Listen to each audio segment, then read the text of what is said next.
I'm definitely not sitting here looking mysteriously into the distance with very cinematic lighting.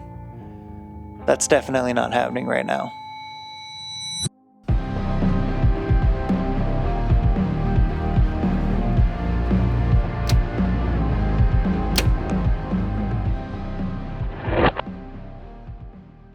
It's new bow season. I've got one bow staring across me down that deep dark alley giving me them eyeballs. You know what I'm talking about. And I am particularly excited to talk about it. Let's get into it.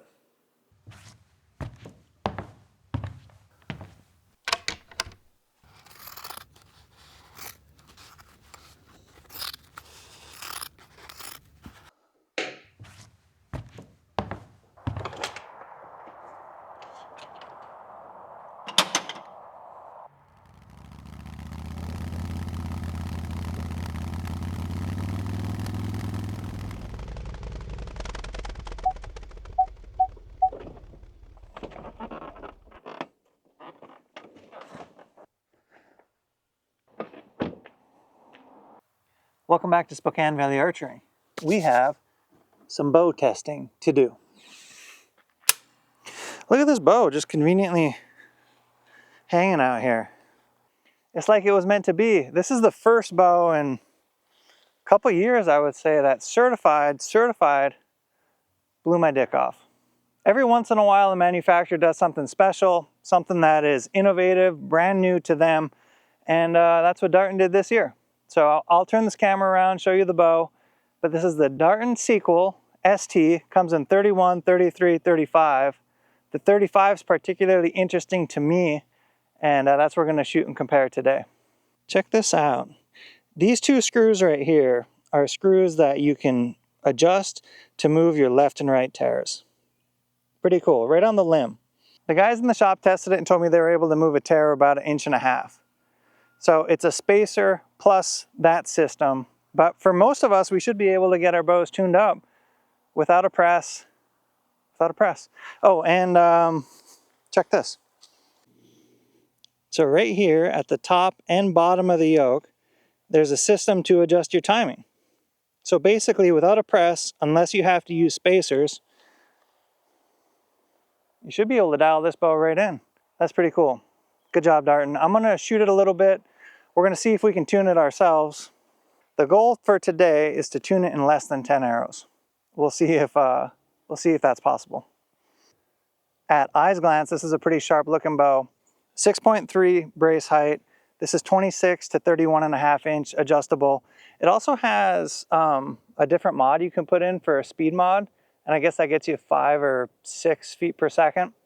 If you're looking for the technical jargon and the complete breakdown of the bow, check out Josh's channel at Podium Archer. Josh does all the measuring, the wizardry, all the ins and outs. I want to shoot it, test the speed, let you know what I think, and see if I can tune it. Operation, tune job.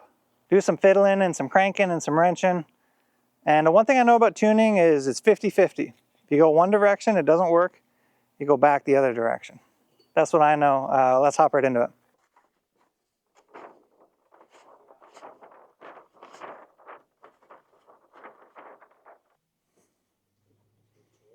All right, so we're gonna get a preliminary tear and then do some wrenching.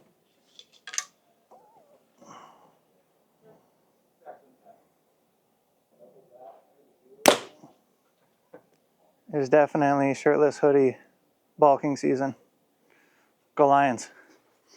So that is where it went in. That's point right, maybe 1.5 inches. So let's see if we can move it over. Two options here. We can take this screw and add pressure to my left side, or decrease pressure, or add pressure to the right side. So I think what we're going to do is just decrease this pressure. It's already screwed down a little bit here, and see how that moves our tear. It's 50-50.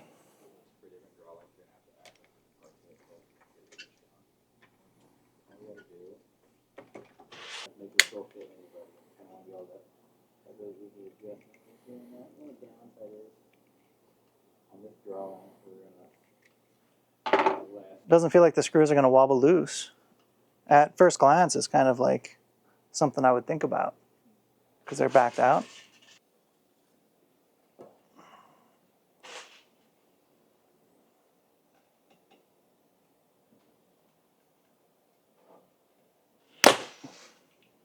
Oh, we got closer. This is good, because we didn't know if we were going to get closer.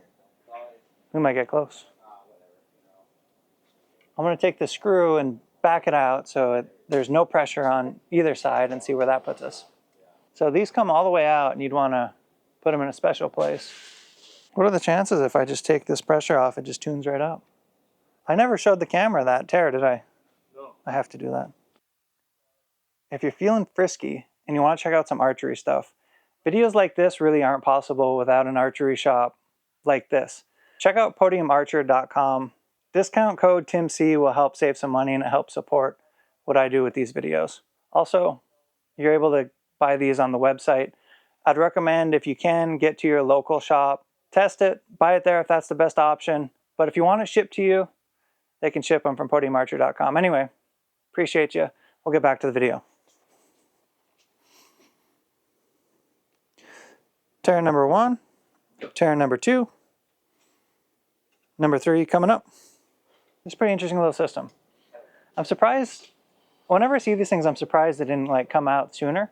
Because when you see it, it seems like it's straight in front of you, but yeah, if it works as good as it seems like it does, it's going to be great. Shot number 3, 3 of 10. What if it's a bullet hole?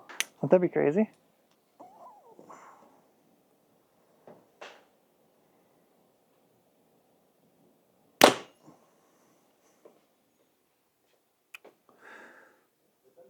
Tear number 3, pretty similar, so we're going to flip-flop the screws. So you can kind of like go hand tight, then you feel it. Okay. 1 full crank. That's what I would do. It's the right size. Okay.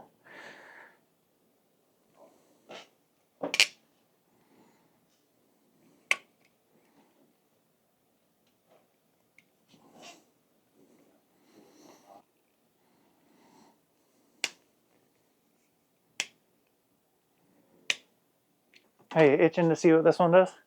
I am. I am too, yeah.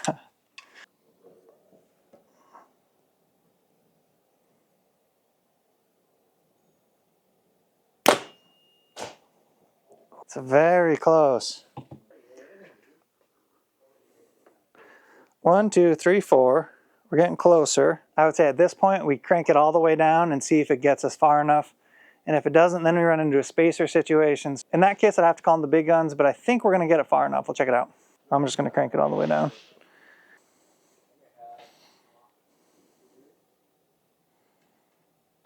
That's 1. Do you think I should go all the way? Just start with 1. Okay, let's do 1.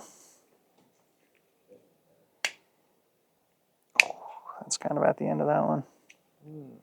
Today on Tim's Redneck Tuning School, Tim and Joel, you don't see Joel, but he's here, try to tune a bow with the 50-50 program. The 50-50 program is the program where you go, you either get it right the first try or you get it right the second try. But you don't get it wrong twice, you only get it wrong once. We're going to know here if this is going to bring us far enough over. Is it running? It is running now.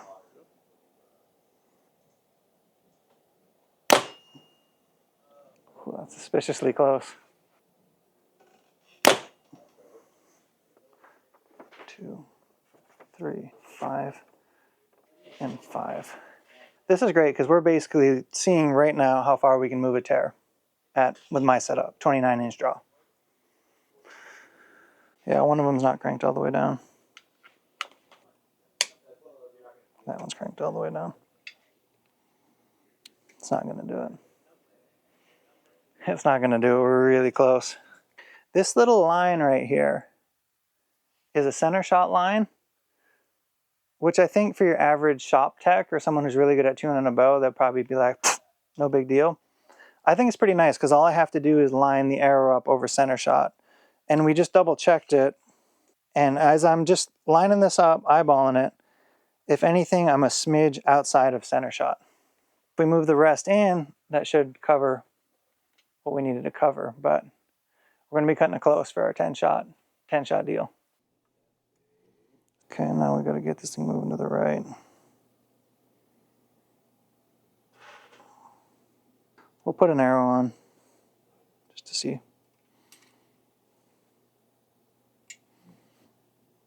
That looks good to me. Take a look at it, Joel. See what you think. Very good.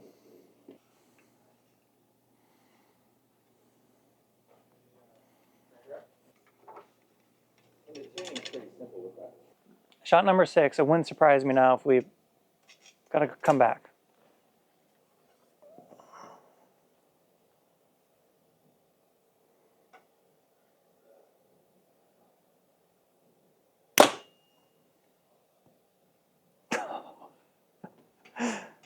All right, let's just go have a gander. Let's have a gander.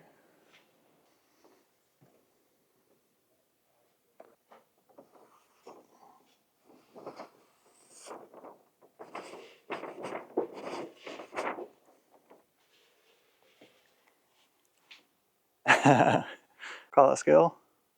It's a 50-50 system. 50% of the time works every time. We're at a bullet hole. This is good. Like a complete hack, I needed to cut into this spine video for some context. Firstly, the Darton was a 70-pound bow, 29-inch draw length, as you see the testing coming. Also, I've gotten to let things marinate after shooting the bow for a little while, and I have some thoughts. The tuning system is very innovative. It's great. I see a potential hang-up being that the screw is just a screw. There's not a locker on it. There's not a twist and clack, clack, clack, clack. It's just a screw. So does that screw rattle out if it's riding on the back of the four-wheeler for 20 miles in the mountains? Or does it rattle or does it move? Here's what I know. If I was using that setup, I would probably use a little bit of Loctite, and I would definitely mark where I had my bow tuned at. That's just food for thought. Only time will tell if that is true or not. But it's a consideration.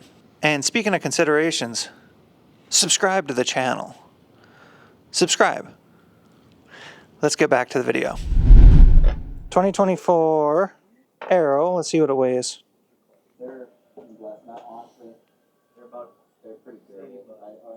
So this is 425.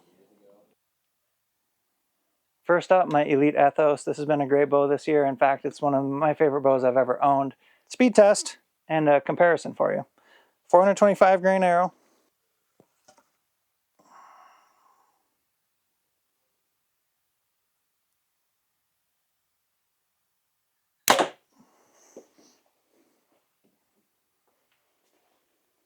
Speed test, Darton Sequel ST, 35-inch axle to axle. Smidge less brace height than the Elite Ethos. So let's let it rip.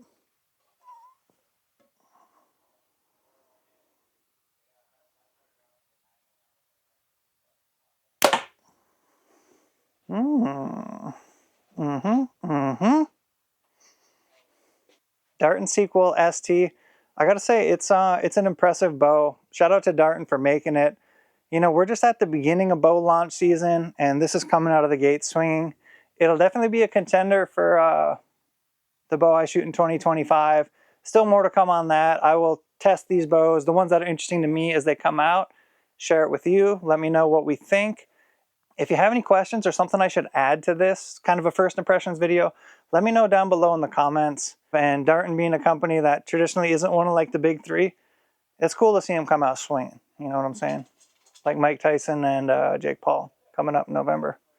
Who wins that fight? One thing I think Darton does a particularly good job of, Darton and Elite, is their stock grip right from the factory. It's really nice. It's just simple and nice.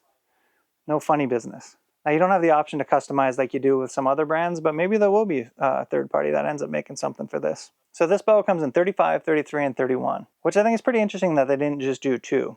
I hope that doesn't come back to bite us when it comes back to manufacturing. But the 35-inch model to me has kind of got me like, what a cool bow that I could take to tack with me or on a hunt that I was going to potentially shoot a little further. I haven't had a 35-inch hunting bow. When I first drew it back, it felt pretty... If you've seen me shoot in prior videos, take a look at the riser and see what the riser's doing. Because in my hand, it feels very steady. And that's a good thing, because when you add bars, add weight, it's only going to get more steadier. More steadier.